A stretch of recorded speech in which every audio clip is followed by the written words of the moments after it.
temperature. Yes. Cold. So temperature. So tell me about Wim first of all. So I know you interviewed him, but tell me the whole thing. Isn't he amazing, man? He is full of energy and passion. Yeah, yes. Yeah, we had a really fun time. A couple of years ago, I went over and we spent a week together just to get before everything was on the rush. He was like in the what he was going to do next phase, and we just spent every day just talking all day, and at night we were laying in beds and we were in the same room. We were just having these conversations. Felt like, in camp when you were kids, and you're laying there in the dark talking about stuff, hearing all these stories. And what was really fun about the whole thing is that as I was, I went out and I usually carry just the gloves. I use the AG gloves. They're really A gloves, but they have silver on them because you can use your iPhone, and they're just little cotton gloves. And I use these little ear bags. And if I cover those two symptoms up, I can tolerate cold really well. So I have my gloves on and I'm out walking, And where are you guys? We're in Amsterdam. So we're just walking to the grocery store. Yeah, it's like February, and we're walking to the grocery store, and we walked down, and he walked down, and he wants to strip down and get in the water cold. He's just this way. It's just fun. We had a great time. So anyway, we're walking back, and he's looking. He goes, oh hi, and that thing actually said, look at this.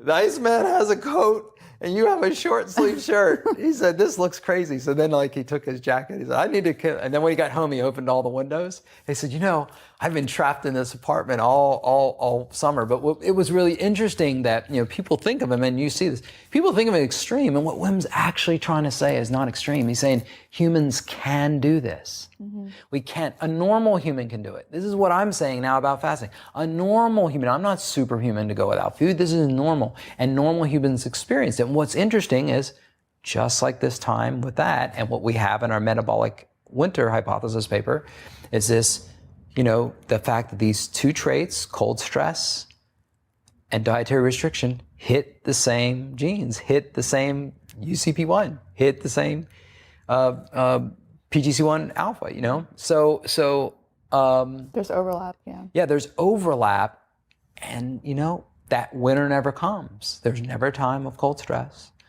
There's never time of dietary restriction, scarcity, and we're in a chronically lighted environment because of modern light. So if we think about this, the idea unfortunately gets, the cryotherapy, and and it all gets sold as extreme, but what you found, like in your sauna thing, and I don't know if you've talked about it on another blog or whatever, but the idea that suddenly you get this amazing sleep, sleep. I didn't. So recently I had this experience where I had done some very extreme temperature contrast therapy, where I was sitting in a very hot sauna. At its peak, it was 220 degrees Fahrenheit, which is very hot. And then transitioning I was bearing the pain. I was sitting in this hot sauna, and really pushing it. Like I wanted to get out, but I stayed in. And then finally got to the point where I'm like, okay, I'm going to get out. And then I went straight into a ice bath, a very cold ice bath. It was just lots of ice. And that was also very difficult because it was cold. So I was going from hot as hell to really cold. And that was the first time I've ever done that. Did you notice that the pain sensation on both sides was the same? Yeah, it was burning. Yeah. It's interesting. We only have one sense. What's interesting, I met with this, okay, well, let me get to the sleep thing. I'm going to get sidetracked like I always do. But so I did this 4 rounds, and I had a variety.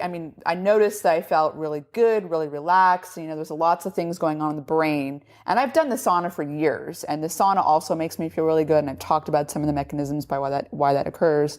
But the way I felt with the contrast therapy was a little different. I felt extremely just very relaxed and very, very happy and pleasant. And I've done cryotherapy, and cryotherapy also, where I was standing in this chamber with liquid nitrogen. I also felt really good, after doing that for 2 or 3 minutes. I forgot how long I did it for, but I got out and I felt good. And I know that's, norepinephrine's being released. It's been shown with cryo and cold water immersion. But anyways, back to the contrast therapy, the thing that was so surprising to me was the fact that it completely reset both mine and Dan's circadian rhythm, where usually like him more than me, we're kind of night people, like where it's like, I'd go to bed before midnight, but he struggles to go to bed before midnight. And so we were at 9:30 p.m. So we did this in the evening. So we started like around 6 p.m. I think. But by 9:30 p.m. we were in bed and asleep by 10, and then we woke up the next morning at 7:30. Right. And that is not our typical schedule, and certainly not his typical schedule.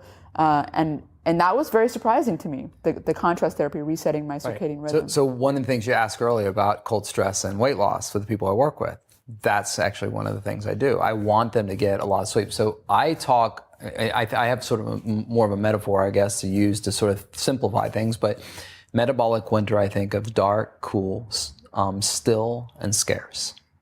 Metabolic summer is bright, warm, active, and abundant. So one of the things that I want them to do is get a lot of rest. Like seasonal affective disorder. Is it a dysfunction or is it a feature? Because if you don't have a lot of food, it's really not worth it. The idea that we're running through with spears and getting stuff is a bunch of cartoon stuff. I mean, the idea was we would hunker down, we would wait. And interestingly, the first plants that we see, the first green that comes up through the ground, are all attached to bulbs, starch, underground storage organs, which is kind of an interesting, easy way to find them. But the contrast therapy, so I have them do 10 seconds of warm, 20 seconds of cold. I have them repeat that 10 times and then end on cold. Now, at first, it sucks. This is a shower? Yeah. There's a contrast shower. And it sucks at first. How hot is the water? You just need to get warm. Right, okay. so you get either a Gym Boss timer or get the app on your phone, okay, and set it up for like a Tapta would be, 10 seconds, 20 seconds, and repeat 10 times, end on cold. So 10 seconds warm, 20 seconds cold, right? Because end on cold. And we developed this literally in his apartment. We were talking about the benefits and we were talking about the saunas. We were talking about that. But what could we do in a concise amount of time that would get us going?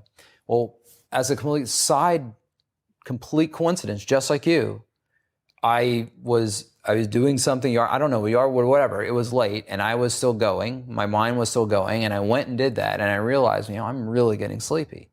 And so then I started repeating, and it's like, wow, I get sleepy really fast. I may hit the bed and I go to sleep really quick.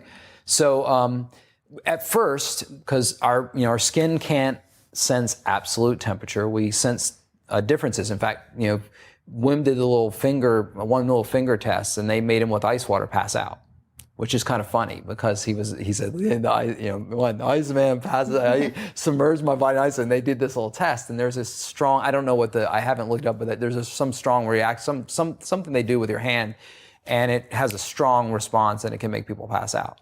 So anyway, but the point is that our bodies sense differences.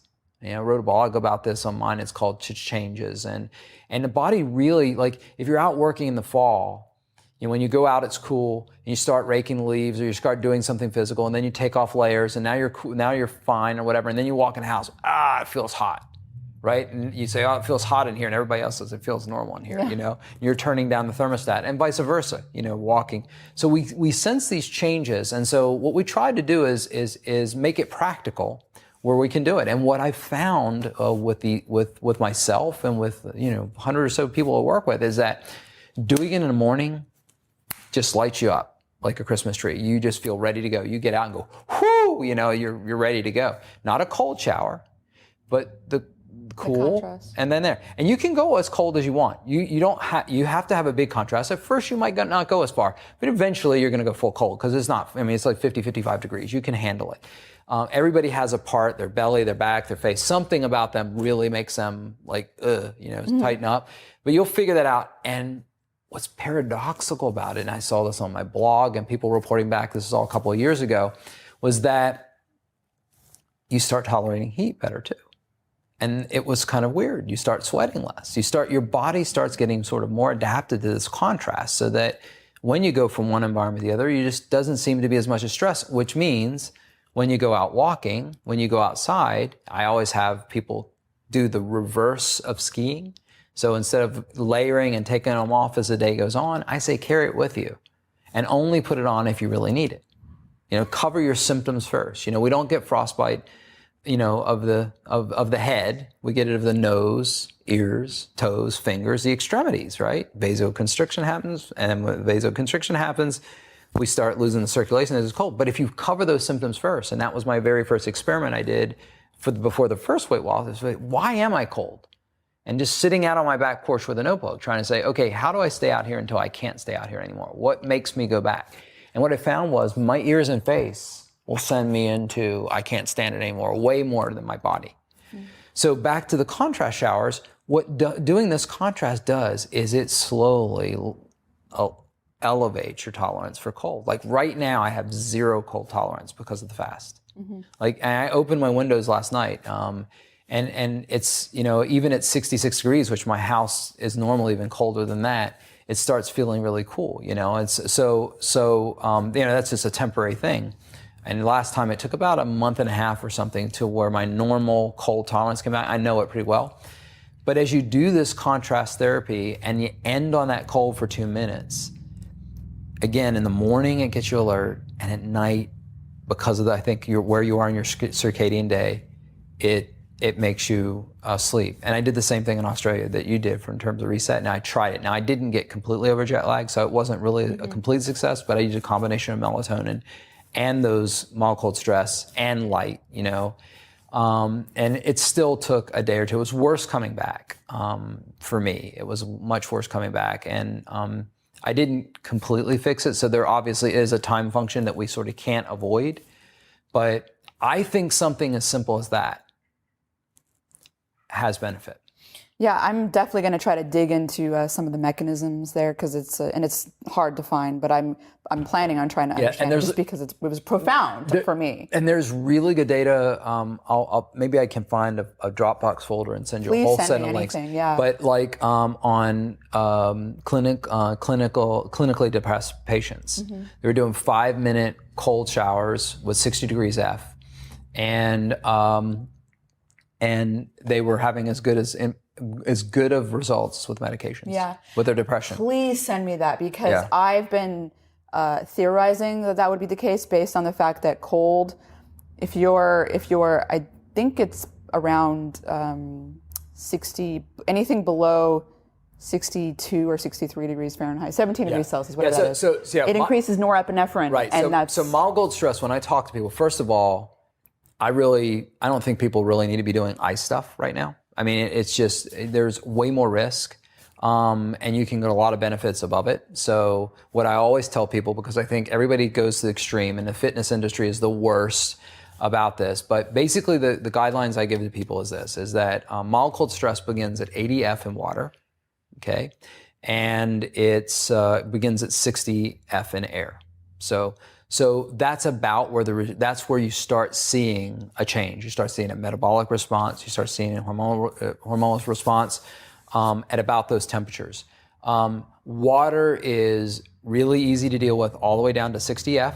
When you get a little bit below that, it starts hypothermia. And walking hypothermia is a real problem. And you can become hypothermic and not really know it, because that shivering response shuts down and you go into your non-shivering thermogenesis, and yes, you boost up, you can get 300 to 500% increase in metabolic rate, and you can measure this, which I can show you some stuff later that you can actually measure it, and a shift in respiratory quotient towards what we want to do, which is fat burn. But it also, the risk of injuring yourself goes up greatly. So my caution to everybody is to play in the mild places first and then go down. With air, if you're above... Can you send me the studies on the risk of injury as well? Hypothermia is all over the place. There's basically a chart, but if you look at the chart, and I'll show you what it is, if you just put water in hypothermia, you can get a chart and there's an exposure time. Now, obviously, I can exceed that by far, and WIM can exceed it by far. Yeah. You can train yourself to do it. What I'm saying is you get the person out there, they get all excited, and they start extreme, and then they wind up having a problem. And the air one is below 32. Below 32, you start having a bigger risk. So if you work in the range of that of 60 to 32 or 60 to 80, you pretty much, for a normal person, you're going to do just fine. Now, for swimming, because one of the things I want to do, this is the last time I'm ever doing weight loss stuff. I'm done with this forever. So I'm actually going to start exercising again. I haven't exercised for 5 years now, only cold stress.